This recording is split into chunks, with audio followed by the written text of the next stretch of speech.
പ്രിയമുള്ളവരെ, എല്ലാവർക്കും നമസ്കാരം. ഇന്നലെ നമ്മൾ ബാക്ക് പീസിൻ്റെ ഒരു വീഡിയോ ഇട്ടിരുന്നു, കൈയുടെ ചുളിവ് വരുന്നതിനെ പറ്റി.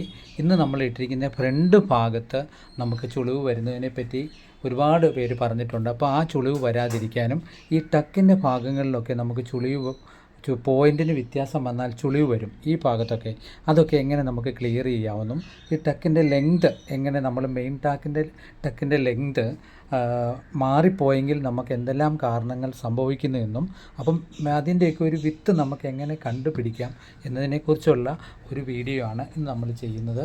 കോമൺ ആയിട്ട് തന്നെ എപ്പോഴും നമുക്ക് ഡാട്ടിൻ്റെ ഈ ഒരു പോയിൻ്റ് വ്യത്യാസം വന്നാൽ തീർച്ചയായിട്ടും നമുക്ക് ഈ ഫ്രണ്ടിൻ്റെ ഈ ഭാഗങ്ങളിൽ ചുളിവ് കൂടാനുള്ള സാധ്യത കൂടുതലാണ്. എപ്പോഴും നമ്മൾ ഓർത്തോണം, ഈ പോയിൻ്റ് അങ്ങേ സൈഡിലോട്ട് മാറിപ്പോയാലും ഈ സൈഡിലോട്ട് മാറിപ്പോയാലും ഈ ഭാഗങ്ങളിൽ ചുളിവ് കൂടാനുള്ള സാധ്യത കൂടുതലാണ്. എപ്പോഴും നമുക്ക് ഈ ഡാട്ടിൻ്റെ ഒരു പോയിൻ്റ് അളവ് ബ്ലൗസ് ഉണ്ടെങ്കിൽ തീർച്ചയായിട്ടും നമുക്കത് കറക്റ്റാണ് കണ്ടുപിടിക്കാൻ പറ്റും. പക്ഷേ അളവ് ബ്ലൗസ് ഇല്ല എങ്കിൽ നമ്മൾ കണ്ടുപിടിക്കേണ്ട ആദ്യത്തെ ഒരു കാര്യം ഈ നെക്കിൻ്റെ ഇവിടുന്ന് അര ഇഞ്ച് ഇവിടെയും തള്ളുക, അര ഇഞ്ച് ഈ ഭാഗത്തും തള്ളുക, ഈ ഭാഗത്തും തയ്യൽ തുമ്പ് തള്ളിയിട്ട് ഈ ഭാഗത്ത് ഈ വീതിയുള്ള ടേപ്പ് തന്നെ വെച്ച് വേണം നമ്മൾ പിടിക്കാൻ. ഇങ്ങനെ തന്നെ വെച്ച് വേണം നമ്മൾ മാർക്ക് ചെയ്യാൻ.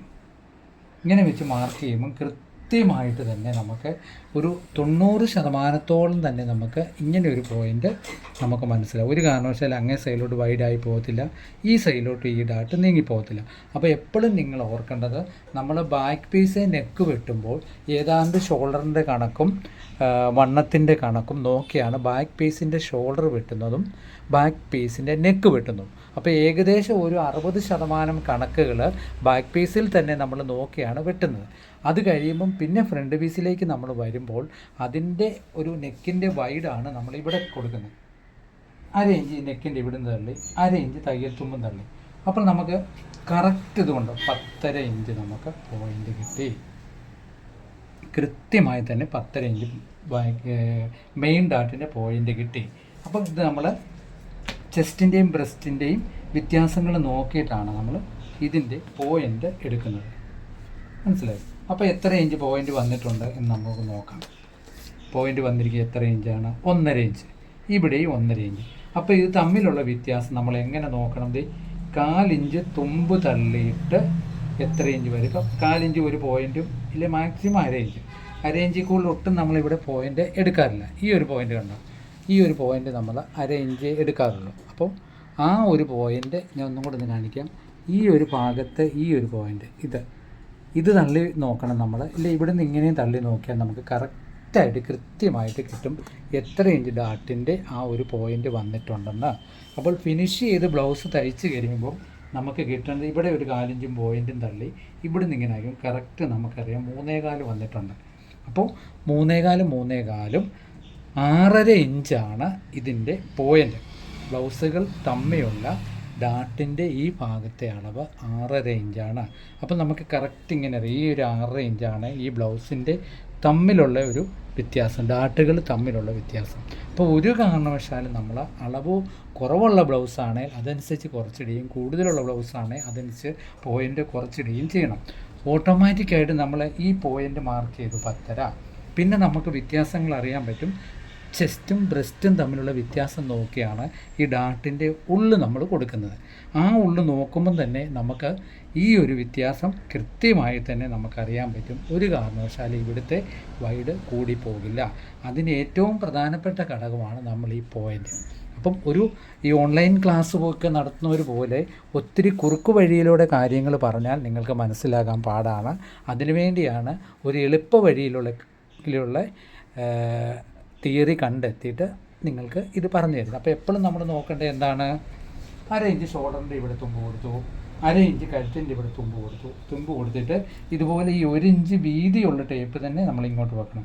ടേപ്പിന് വീതി കുറഞ്ഞതും കൂടിയുള്ള ടേപ്പുണ്ട്, അത് നമ്മൾ ശ്രദ്ധിച്ചോണം. ഈ വീതിയുള്ള ടേപ്പ് തന്നെ നമ്മൾ ഇങ്ങനെ വെക്കണം. അപ്പോൾ നെക്ക് കുറച്ച് വൈഡായിട്ട് വെട്ടുന്ന നെക്കാണെങ്കിൽ ഈ ഭാഗത്ത് കുറച്ച് കുറവ് കാണിക്കാനുള്ള സാധ്യതയുണ്ട്.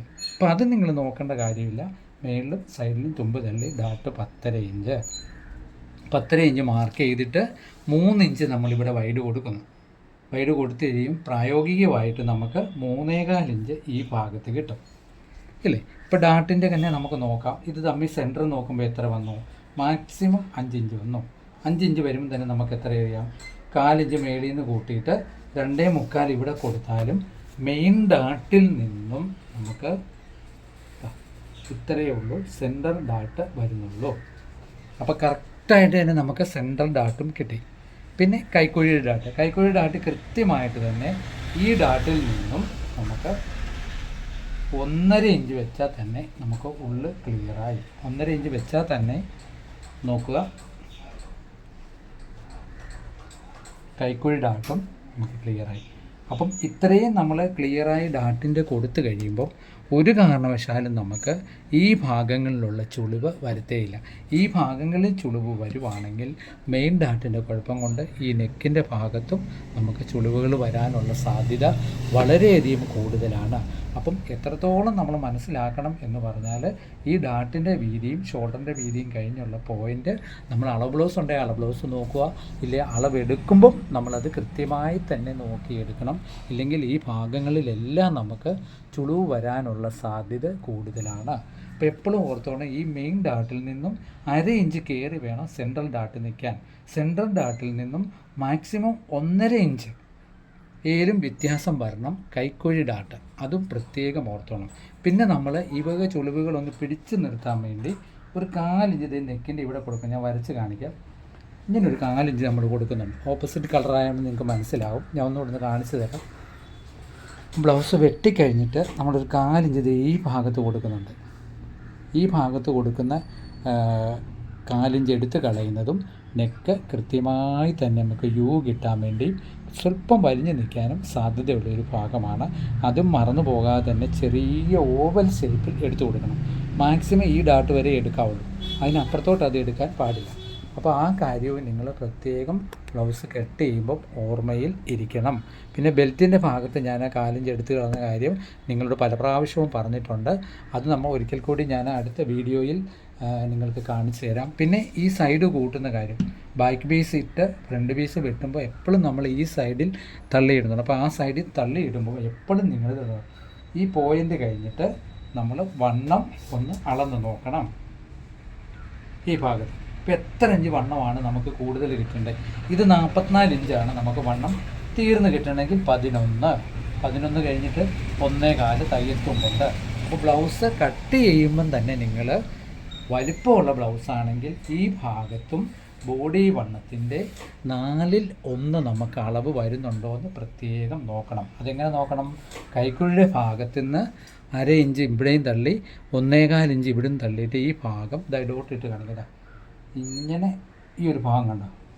ഈ ഒരു ഭാഗം കൃത്യമായിട്ട് തന്നെ നമ്മുടെ ബോഡി വണ്ണത്തിൻ്റെ 1/4 കിട്ടുന്നുണ്ടോ എന്ന് പ്രത്യേകം നോക്കണം.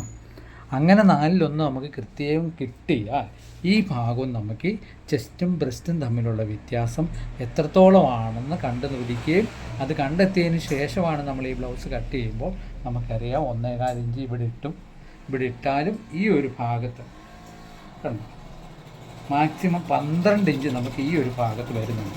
അപ്പോൾ കൃത്യമായി തന്നെ നമുക്ക് ഫ്രണ്ട് പീസ് നല്ല റൗണ്ടിൽ തന്നെ കിട്ടാൻ സാധ്യതയുമുണ്ട്. നമുക്ക് ഫ്രണ്ട് പീസിന് ആവശ്യത്തിൽ ഉള്ള കപ്പ് സൈസും കിട്ടും, ചുളിപൊട്ട് വരാതെയും ഇരിക്കും. ഈ വക കാര്യങ്ങൾ പ്രത്യേകമായിട്ട് നിങ്ങൾ ശ്രദ്ധിക്കണം. ബ്ലൗസ് വെട്ടുമ്പം തന്നെ കൃത്യമായി തന്നെ നമ്മൾ ഇതിൻ്റെ അളവ് പ്രത്യേകം 1/4 മറന്നു പോകാതെ തന്നെ അളന്ന് നോക്കണം. ഡാട്ടിൻ്റെ പോയിൻ്റെ കാര്യം ഞാൻ ഒരിക്കൽ കൂടി ഓർത്തിക്കുന്നു. ഇത് 1/2 ഇഞ്ച് ഇവിടെ തള്ളി 1/2 ഇഞ്ച് ഇവിടെ തള്ളി ഈ ടേപ്പ് ഇങ്ങനെ വെച്ച് വേണം പോയിൻ്റ് പിടിക്കാൻ. അങ്ങനെ പോയിൻ്റ് പിടിച്ച് നമ്മൾ അടിച്ചു കഴിയുമ്പം ഒരിക്കലും നമുക്ക് ഈ ഭാഗങ്ങളിലുള്ള ചുളിവ് വരികയുമില്ല. ആ ഭാഗങ്ങളിൽ ചുളിവ് വരുമ്പം ബ്ലൗസ് ഒന്നല്ലെങ്കിൽ താഴോട്ട് തന്നെ ഇരിക്കും. ബെൽറ്റ് എത്ര പിടിച്ചാലും ബെൽറ്റിന് എത്ര കട്ടി കൊടുത്താലും ഈ ബ്ലൗസ് താഴോട്ട് തന്നെ വരുമ്പോൾ നമ്മുടെ ഈ ഭാഗങ്ങളിലെല്ലാം കണക്കിന് വ്യത്യാസം വരും. അപ്പോൾ അത് പ്രത്യേകം ശ്രദ്ധിക്കുകയും അടുത്ത ബ്ലൗസ് വെട്ടുന്ന സമയങ്ങളിൽ ഇതുപോലെ കസ്റ്റമർ എന്തെങ്കിലുമൊക്കെ നമ്മുടെ ഈ ചുളിവിൻ്റെ കാര്യം പറഞ്ഞാൽ ഇന്ന് ഈ വീഡിയോയിൽ സൂചിപ്പിച്ച കാര്യങ്ങൾ പ്രയോഗിച്ച് നോക്കാനും മറക്കാതിരിക്കുക. ഓരോരോ പോയിൻറ്റും നിങ്ങൾ വീഡിയോ കാണുമ്പോൾ ബുക്കിൽ കുറിച്ചിടുക. ബുക്കിൽ കുറിച്ചിട്ടെങ്കിൽ മാത്രമേ ഉള്ളൂ അടുത്ത ബ്ലൗസ് വെട്ടുമ്പോൾ നിങ്ങൾക്ക് ഈ വക ഓർമ്മകൾ വരികയും ആ വക വ്യത്യാസങ്ങൾ പഠിച്ച കാര്യങ്ങൾ ഇത്രയും കംപ്ലൈൻറ്റ് വരുന്ന ബ്ലൗസുകളിൽ പ്രയോഗിച്ച് നോക്കുവാനും സാധിക്കുകയുള്ളൂ. അങ്ങനെയൊക്കെ ചെയ്ത് നോക്കുക. എല്ലാവർക്കും ഈശ്വരൻ്റെ അനുഗ്രഹം ഉണ്ടാകട്ടെ എന്ന നിറഞ്ഞ പ്രാർത്ഥനയോടുകൂടി ഇന്നത്തെ ക്ലാസ് നമുക്ക് പൂർണ്ണമാകുന്നു. Thank you.